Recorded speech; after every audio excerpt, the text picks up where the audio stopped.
Jadi sebaiknya memang ini ditunda atau gimana sih Mas Tra? Karena juga ditunda? Kalau dari dengan masyarakat target September sebaiknya ditunda lagi? Mengatakan sebaiknya tunda. Atau dibalik, apa sih perlunya undang-undang? Ya. Tadi kan udah ditanya, pertanyaan pertama saya kan urgensi gitu. Kalau perlunya sepertinya soal digitalisasi yang makin rumit, kaya, dan menarik. Dan ada semangat untuk dijaga sebagai sebuah sumber daya. Menurut saya, kalau dalam teknis penyusunan peraturan, ya pertanyaan saya gini, mana naskah akademiknya? Ya. Kenapa pentingnya mengatur dan mengelola digitalisasi ini sampai ada harus melarang eksklusivitas? Bukankah kekayaan digital tadi itu dia justru makin hidup karena ada banyaknya eksklusivitas liputan? Maka kita perlu tahu apa sih prediksi 50 tahun ke depan? Apa sih masalah kita hari ini? Nah itu semua harusnya dijawab di naskah akademik. Nah pertanyaan saya gampang nih. Pak Bobi sebagai legislator bisa nggak kasih tahu ada nggak naskah akademiknya? Harusnya ada ya. Oh itu harusnya ada. Itu kudu. Baik, sebentar. Kebetulan baik, saya minta tanggapan juga Pak Menteri. Karena di segmen terakhir ini Pak Menteri baru akan bergabung bersama kita. Tanggapan Anda lebih jauh Pak, ini kan juga ada masukan yang lebih banyak. Jangan sampai kemudian ke depannya kekhawatiran lebih jauhnya dari masyarakat membungkam media bahkan menjadi corong propagandanya pemerintah. Yang mana sebenarnya publik memerlukan kebenaran untuk mereka mengambil sebuah keputusan. Pak Menteri? Hasil studi kami terhadap perkembangan digitalisasi di berbagai masyarakat di dunia, itu ada tawaran untuk membentuk yang namanya Social Media Council atau Dewan Sosial Media. Siapa saja anggota Dewan Sosial Media, akademisi, tokoh agama, masyarakat, unsur pers dan sebagainya. Karena untuk memediasi berbagai kontrol terhadap konten-konten sosial media harus diselesaikan oleh masyarakat. Makanya kita juga diskusi dengan UNESCO. UNESCO juga merekomendasikan untuk sosial media council. Kebetulan teman-teman dari UGM, dari kampus UGM sudah mengkaji itu secara akademis tentang perlunya pembentukan Dewan Sosial Media di Indonesia untuk melakukan kontrol-kontrol itu. Menurut hemat kami, karena kecenderungan dan tren generasi mendatang ini mengkonsumsi media lewat kanal-kanal sosial media, bukan lewat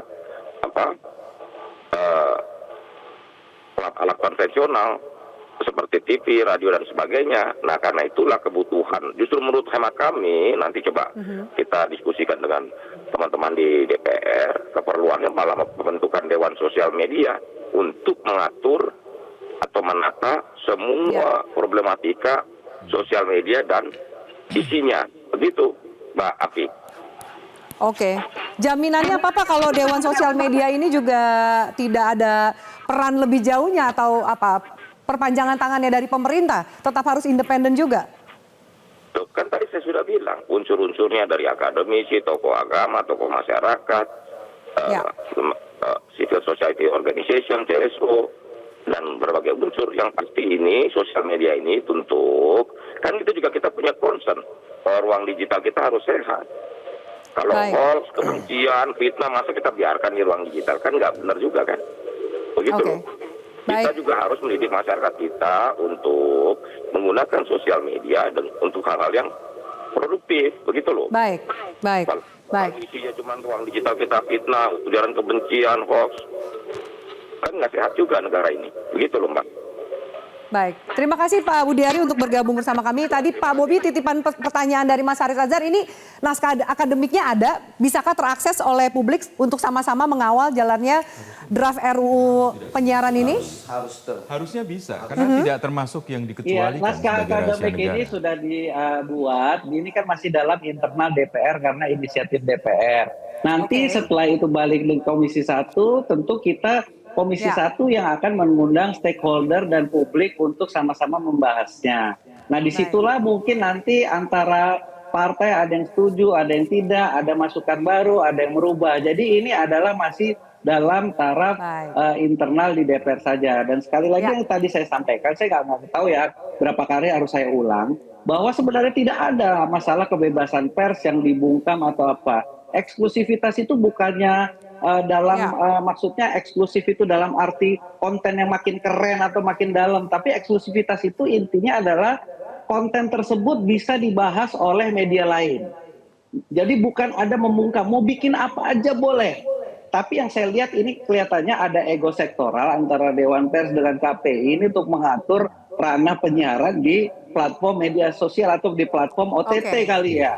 Jadi saya juga bingung, namanya dulu disering suruh dibilang bikin undang-undang cepat. Ini mau cepat malah nanti saja. Dan kalau kita lihat argumen-argumennya, bolak-baliknya pada kebebasan pers, kebebasan berpendapat. Itu kan tidak ada soal yang di sini. Eksklusivitas itu adalah bahwa konten tersebut bisa dibahas oleh media lain. Itu saja. Bentuknya mau isinya apa yang paling keren, top notch, yang paling keren yang katanya Pak Bobi, saya harus jeda. Pak Bobi mau ikut lagi segmen berikutnya untuk merampungkan statement Anda, Pak Bobi. Nah ini yang jangan sampai perdebatan kita ini makin ngawur-ngawuran, intinya bahwa jangan Pak, ini bukan ngawuran, ini juga bagian dari kita menjaga proses yang legislasi yang berjalan di DPR. Pak Bobi, Anda mau bergabung lagi di segmen ini atau Anda sudah selesai di segmen ini? Izin kalau boleh saya lihat dulu karena saya masih di tengah-tengah rapat Terima kasih Pak Bobi. Terima kasih banyak untuk partisipasi Anda di diskusi kita pada malam hari ini. Terima kasih banyak. Kita harus jeda dulu, kita lanjutkan sesaat lagi closing statement dari masing-masing narasumber saya.